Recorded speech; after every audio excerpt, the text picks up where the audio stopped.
So on my last vlog, I talked about the Chinese influences on Filipino culture in terms of language.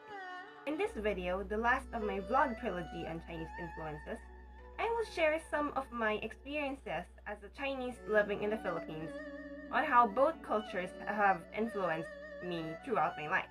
Now here are 3 influences of both cultures on me.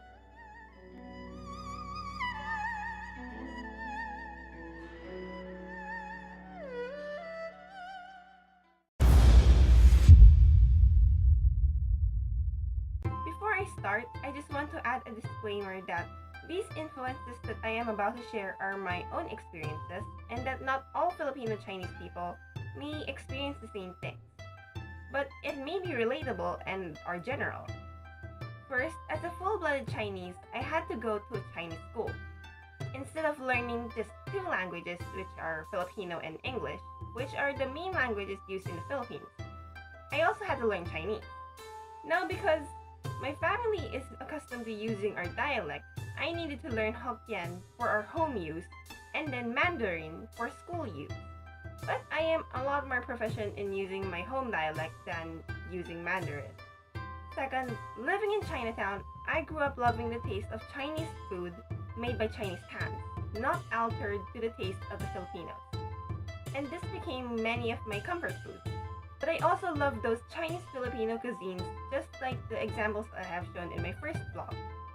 As for Filipino food, it was slightly recent that I have started craving them more.